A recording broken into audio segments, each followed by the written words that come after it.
Senhoras e senhores, sejam bem-vindos. Neste momento, daremos início à 44ª Caravana da Anistia. Convidamos para compor a mesa de honra o presidente da Conferência Nacional dos Bispos do Brasil, CNBB, Dom Geraldo Lírio Rocha, arcebispo de Mariana.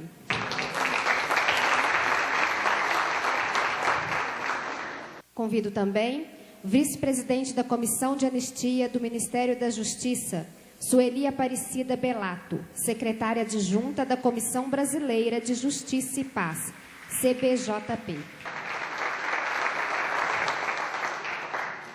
Convido o arcebispo de Sorocaba, Dom Eduardo Benes Sales Rodrigues, bispo de referência do setor universidades da CNBB, que pertence à Comissão Episcopal Pastoral para a Cultura, Educação e Comunicação Social. Convido a missionária da Fraternidade Verbum Dei, irmã Eugênia Lores Aguado, assessora nacional do setor universidades da CNBB.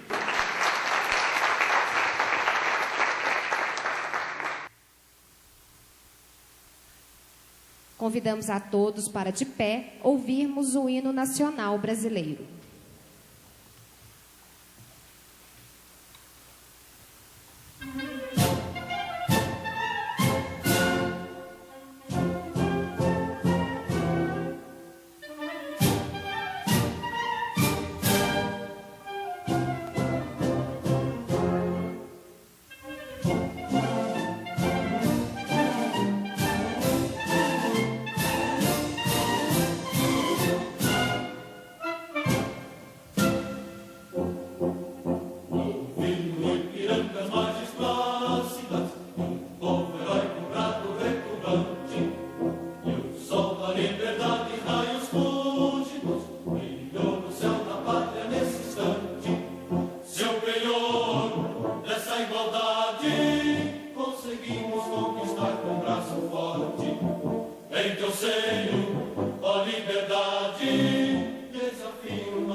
Neste momento, gostaria de agradecer a presença do reitor da PUC Minas, Dom Joaquim Giovanni Mol Guimarães, da prefeita municipal de Betim, Maria do Carmo Lara, da deputada federal pelo PCdoB, Jô Moraes, da deputada estadual Maria Tereza Lara, do pró-reitor adjunto da PUC Minas em Betim, professor Eugênio Batista Leite, da diretora acadêmica da PUC Minas em Betim, professora Tânia Maria Ferreira de Souza, do pró-reitor adjunto da PUC Minas no Barreiro, professor Renato Haddad, do diretor da Universidade de Pará de Minas, FAPAM, senhor Geraldo Fernandes Fonte Boa, e agradeço também aos alunos universitários, membros dos movimentos universitários, demais visitantes aqui presentes. Senhoras e senhores, obrigada pela presença.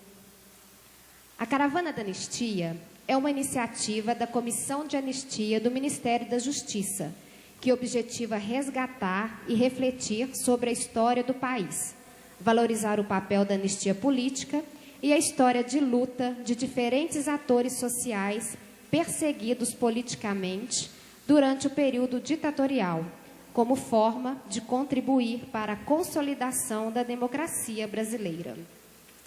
É com muita honra que a Caravana da Anistia chega a Minas Gerais, por meio da importante parceria com a Conferência Nacional dos Bispos do Brasil, com o Encontro Brasileiro de Universitários Cristãos e com a PUC Minas. Convidamos neste momento a conselheira da Comissão de Anistia, Ana Maria Guedes, para receber a contribuição dos parceiros para a construção da bandeira das liberdades democráticas, símbolo das caravanas.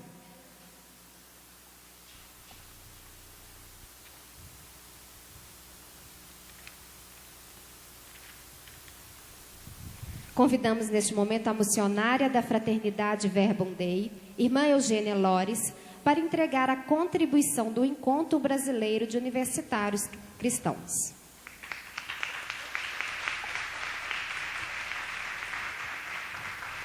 Em cada localidade por onde passa a caravana, as entidades, movimentos e defensores de direitos humanos são convidados a doar um retalho de tecido contendo uma mensagem, símbolo ou imagem para representar o compromisso de todos com o resgate da memória e a consolidação das liberdades democráticas. Ao se concluir o percurso da caravana, a bandeira será dedicada à sociedade brasileira como símbolo da luta pela efetivação da democracia e do respeito aos direitos humanos no país.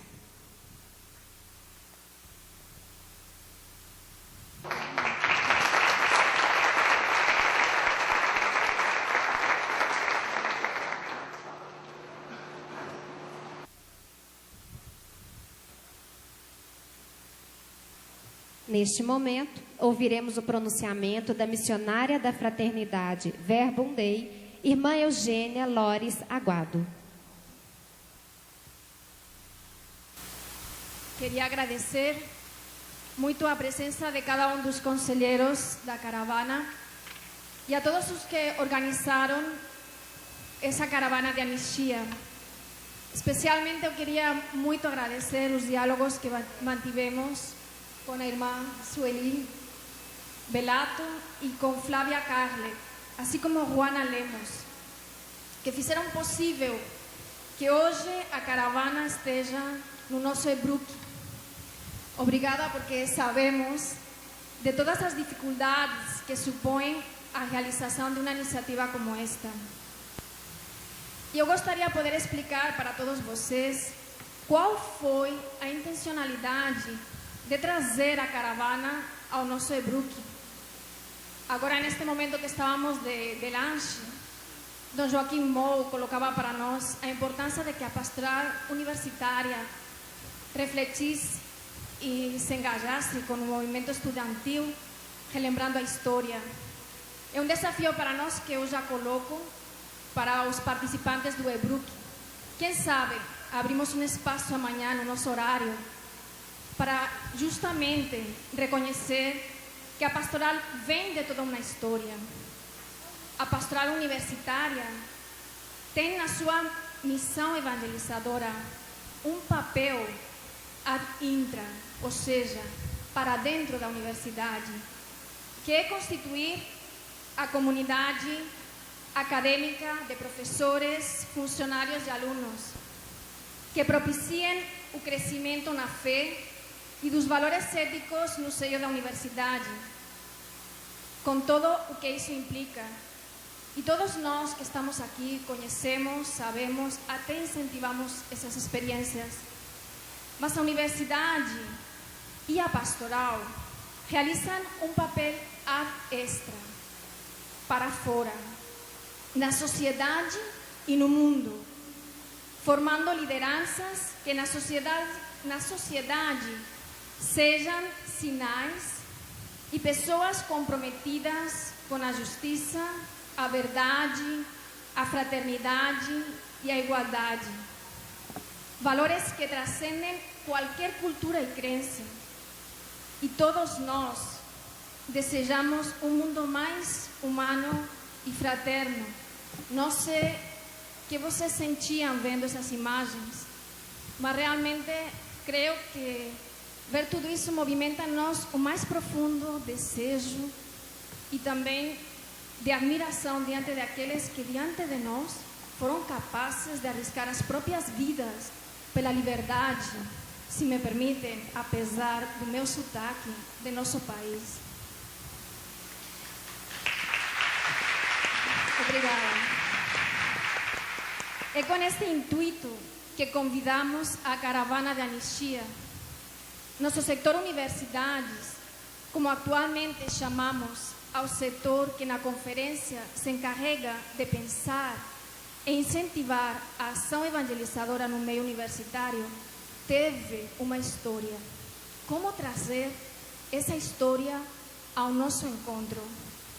Nosso encontro, conectando vida na tela do saber, quis refletir como usar novas linguagens, como falar de modos e maneiras distintas a linguagem do Evangelho e dos valores éticos. Esta é a motivação da caravana entre nós. Pedimos à caravana que trouxesse o testemunho de universitários, professores e operários que durante o regime militar foram coerentes com as suas crenças, ideias e valores. Ainda não refletimos o suficiente e não captamos que a pastoral universitária é o espaço para a reflexão teórica e prática sobre a universidade, sobre a reforma universitária e sobre a relação universidade e sociedade. E como falava Dom Mou, e essa reflexão do movimento estudantil. Nós, universitários, temos um papel fundamental na sociedade. Somos as futuras lideranças. Ainda nos falta amadurecer na nossa caminhada para termos maior clareza de que é dentro da própria pastoral universitária, realizada nas universidades católicas ou por iniciativa de estudantes, que a Igreja espera encontrar os intelectuais, os escritores, os jornalistas, os educadores, os pensadores e os políticos de amanhã. Por isso, estamos aqui, para que possamos descobrir o papel importante que cada um de nós pode desenvolver na sociedade com a sua profissão e a coerência ética. Participemos desta caravana não simplesmente como espectadores de uma história. Somos hoje a história. Hoje é o nosso momento. Deixemos que o testemunho de aqueles que nos antecederam embebam nossa vida e que o Espírito nos ajude a discernir e suscite em cada um de nós os caminhos novos a trilhar por cada um de nós universitários. Até que ponto nossas pastorais e nossa presença nas universidades são um meio eficaz de obter influência em aquilo que é, de alguma maneira, o cérebro da sociedade? Como continuaremos formando-nos para sermos, nas nossas profissões, testemunhas do Evangelho, da cultura do amor? Outros, antes de nós, assumiram essa responsabilidade. E agora somos nós. Conectemos vida na tela do saber, na sociedade do século XXI.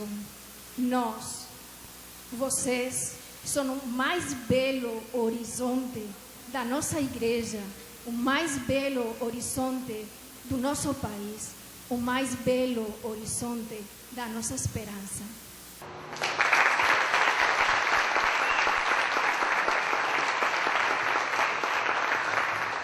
Vamos ouvir neste momento a vice-presidente da Comissão da Anistia, senhora Sueli Aparecida Belato. Fica difícil falar depois da irmã Eugênia, né? Mas eu quero primeiro dar o meu boa tarde em nome de toda a Comissão de Anistia, agradecer profundamente a cada um dos organizadores da EBRUC por nos permitir realizar a Caravana da Anistia dentro desse espaço tão privilegiado. Dirijo, em primeiro lugar, um carinhoso, um fraterno agradecimento a Dom Geraldo Líbio, que desde os primeiros momentos desta gestão da Comissão da Anistia tem sido um parceiro um irmão, e que nos acolheu na própria CNBB, na sede da CNBB, onde realizamos julgamento de religiosos, católicos e não católicos, que deram a sua vida pela liberdade e pelo reino. Agradeço a toda a conferência, Dom Geraldo, na sua palavra, na sua pessoa, Dom Luiz, Dom Dimas, com quem nós temos dialogado frequentemente e podido, em nome dessa nossa relação de amizade, de compromisso, de solidariedade, estender o apoiamento de vocês em todos os lugares do Brasil onde nós temos passado. Sabe o Senhor que não tem sido momentos fáceis, e é com o Senhor, com a Comissão Brasileira de Justiça e Paz, com quem eu tenho mais frequentemente dialogado. Agradeço a irmã Eugênia, que foi incansável, que não nos deixou desistir de num sábado, num momento de transição com os nossos novos servidores, acabamos de acolher 34 servidores públicos novos e tivemos que nos despedir de outros terceirizados. Então, num sábado à tarde, eu queria que os senhores soubessem que, em nome também de convicções pessoais, aqui estão conselheiros, conselheiras, funcionários da Comissão de Anistia, que não terão reposto esse sábado, reposto financeiramente, mas certamente moralmente e politicamente, onde nós levaremos essa energia, esse compromisso que vocês têm com essa causa de um Brasil livre, justo e soberano. Eu também digo, em nome dos nossos colegas da comissão, agradeço os aplausos. E quero dizer que acho que é muito pertinente fazer esse ato dentro de um evento universitário. Falo isso pela convicção, pela minha posição religiosa, pela minha posição na igreja. É a terceira vez que nós estamos em Minas Gerais. Estivemos na Universidade Federal de Minas Gerais, estivemos na Faculdade Isabela Rendres e agora, com muita alegria, estamos na PUC. E essa presença nossa tem a ver com o sentido da memória que nós todos, cristãos e não cristãos, cultivamos na nossa história. Nós somos herdeiros de uma igreja de perseguidos, um que foi decapitado, um que foi enforcado, um que foi crucificado. É deles que nós somos seguidores. Nós não somos seguidores dos que morreram, como diz o Frei Beto, acidentalmente na morte numa travessia de camelos em Jerusalém. Nós somos herdeiros daqueles que deram a vida por causa do reino. E nessa experiência, na Comissão de Anistia, eu posso lhes dizer que nós ainda não conhecemos, irmã Eugênia, muito do que a nossa igreja contribuiu pela redemocratização no Brasil.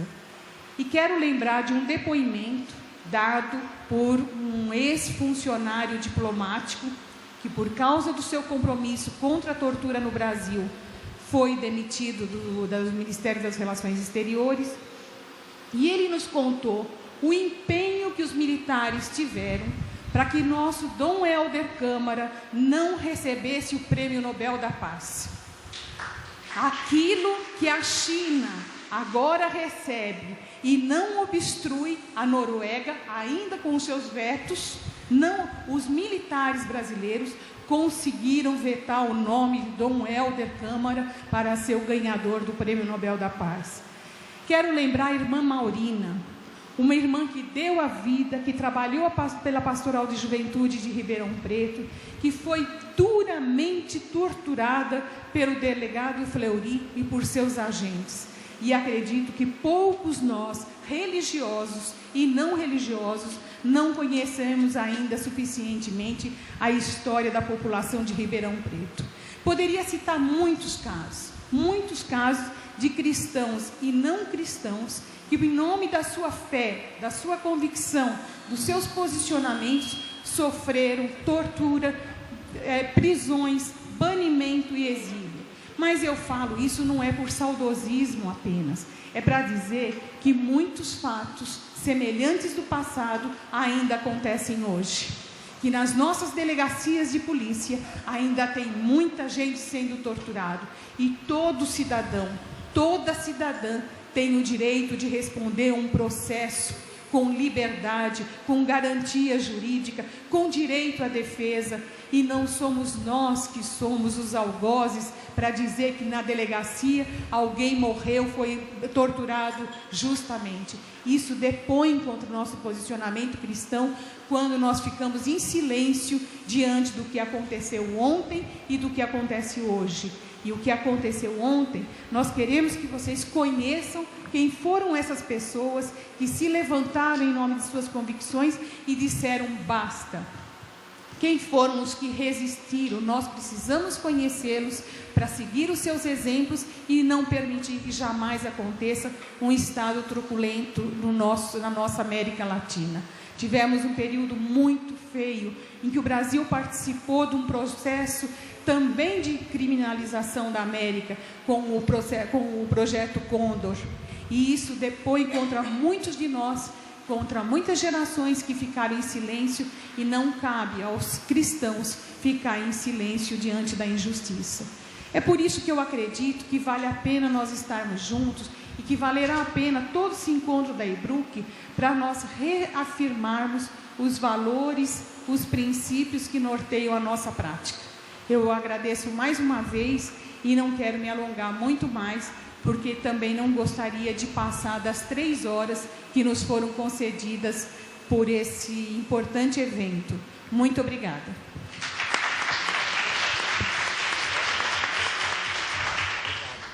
Finalizando, ouviremos as palavras do presidente da Conferência Nacional dos Bispos do Brasil, CNBB, Reverendíssimo Dom Geraldo Lírio. Saúdo meu querido irmão, Dom Eduardo Benes, na pessoa da irmã Sueli. Quero saudar todos os membros da caravana da anistia, e na pessoa da irmã Eugênia, saúdo todos os participantes deste importante encontro que aqui se realiza. Saúdo a todos, irmãos e irmãs que compõem este auditório, que certamente está um pouco impactado com o que há pouco nos foi apresentado naquele vídeo que parece coisa de ficção. E para muita gente parece que isso nunca aconteceu no Brasil. Não é ficção, é uma pequena amostra de uma duríssima realidade vivida em nosso país.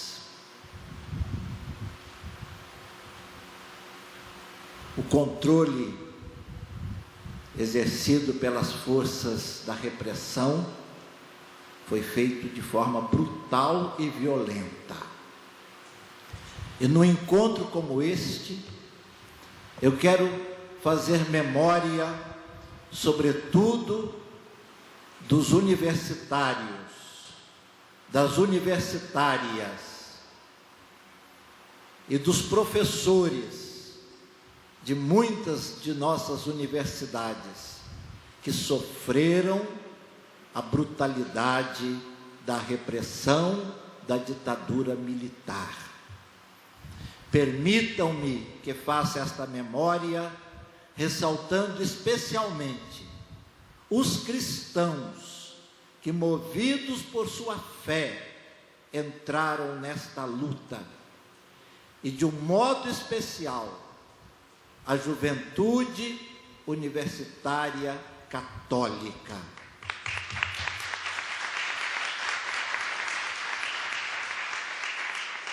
Vocês é porque não sabem, saíam as viaturas das forças de segurança com pessoas que pelas ruas de Belo Horizonte iam mostrando: olha, nesse edifício, no apartamento tal, mora fulano de tal, ele é da JUC. E altas horas da noite, a polícia entrava brutalmente naquela casa e levava aquele jovem universitário. Foram muitos. Estou falando de Belo Horizonte, porque nós nos encontramos aqui no território dessa importante arquidiocese. Mas isso não aconteceu só aqui, aconteceu em todo o nosso país. Em cada sala da universidade, de todas as universidades federais, havia um agente de segurança fiscalizando o que estava dizendo aquele professor. Eu passei por essa experiência. Quando eu era professor universitário, eu ficava ali tentando descobrir quais eram os agentes da segurança nacional que estavam dentro da minha sala de aula, para ver o que eu ia dizer para me denunciar depois. Nas igrejas, havia agentes de segurança para ouvir o que os padres estavam dizendo na hora da celebração, para depois denunciar.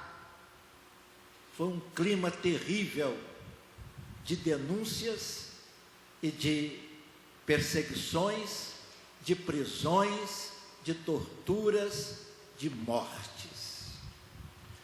Mas, meus irmãos, permitam-me que eu diga uma coisa na minha consciência de cristão e de pastor na Igreja de Jesus.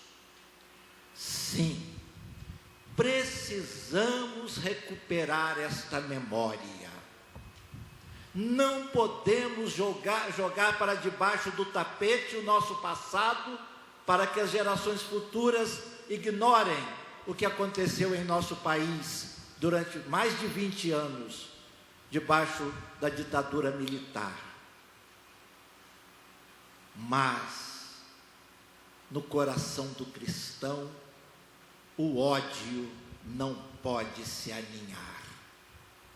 Queremos sim recuperar esta memória, como disse o Papa João Paulo II, mas para purificá-la, não para que ela venha apodrecer dentro de nós, alimentando sentimentos que se opõem às propostas e aos ensinamentos de Jesus. Sim, queremos recuperar esta memória, primeiro para fazer justiça aos que foram vítimas, mas também para, no Senhor, perdoar aqueles que causaram tamanho mal. Pai, perdoai-lhes, foi a palavra de Jesus crucificado. Fazer esta memória, portanto, não para despertar sentimentos de ódio, e sim para despertar sentimentos de perdão. Mas perdão não é sinônimo nem de conivência, nem de dizer está tudo bem, e nem para jogar no esquecimento. O perdão, ele é acompanhado da justiça temperada pela misericórdia. É coisa de Deus.